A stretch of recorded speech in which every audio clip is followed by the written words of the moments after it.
Hello, नमस्ते friends. आज मी ना पिठलं करते. पिठलं करून दाखवते.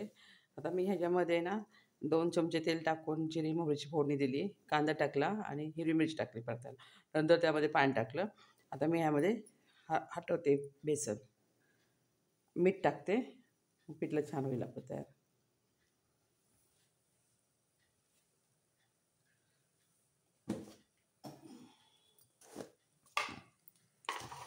ह्यामध्ये आता आपण चवीपुरतं मीठ टाकूया. अंदाजे आपलं चवीपुरतं मीठ टाकायचं आहे.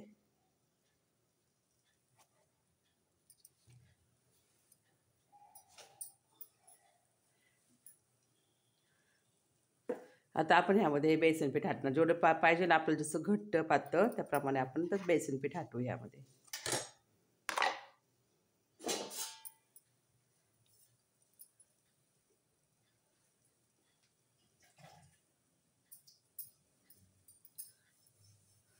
आपण ना हे उलथनं घ्यायचं. उलथण्याचं हे दांडा आहे ना, चांगला स्वच्छ धुवून घ्यायचा आणि याने आपण असं हटणार आहे.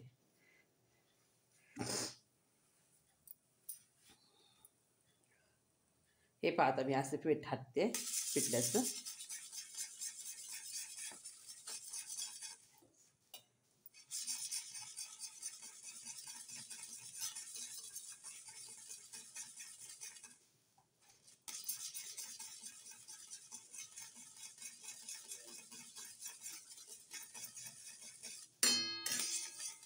आपल्याला जसं घट्ट ठेवायचं असेल तर आपण जास्त पीठ टाकायचं. पातळ ठेवायचं असेल तर आपण थोडं कमी टाकायचं. अशा घुटळ्या मोडायच्या आपण गॅस.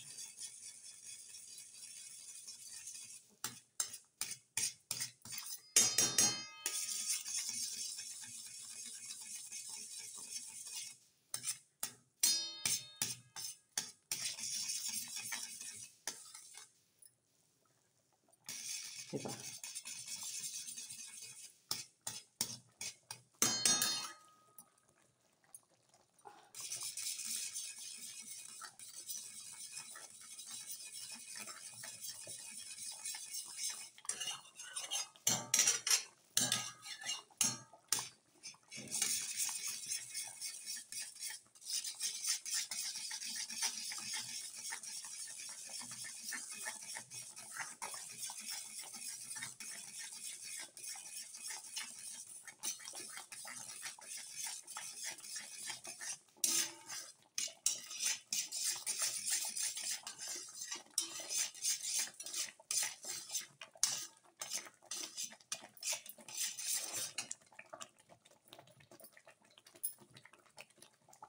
हे पहा.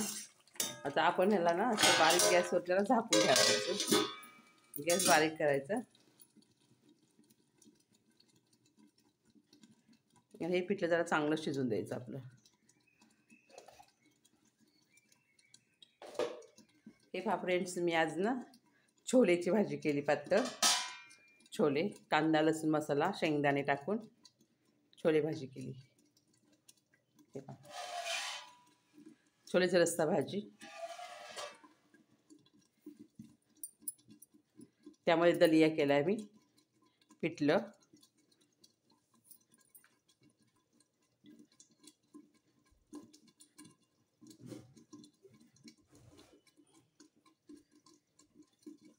आणि छोलेची सुक्की भाजी. सुक्की भाजीमध्ये आपण काय करायचं, सगळे छोले एकदमच उकडून घ्यायचे आणि थोडेसे काढून ठेवायचे. ह्यामध्ये आपण जे वाटण करतो त्यातला थोडासा मसाला ठेवून परतून घ्यायचे.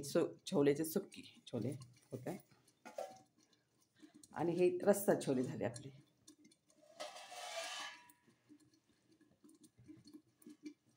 हे आपले रस्सा छोले. आपण हे चपाती भाकरीवर खाऊ शकतो.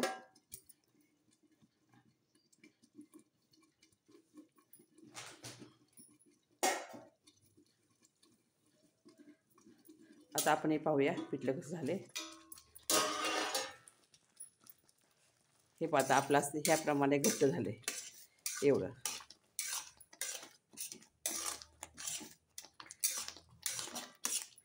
आपल्याला जर वाटले ना जास्त घट्ट करायचं तर आपण ह्यात अजून पीठ टाकू शकतो.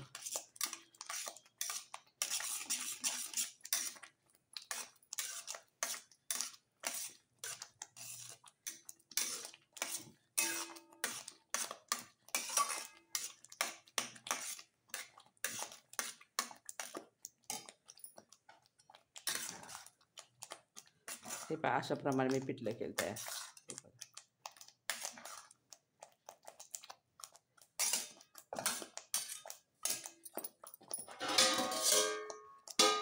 आपण ह्याला अजून 5 मिनिटात ठेवू शकतो बारीक गॅसवरती. हे चांगलं शिजतं हे.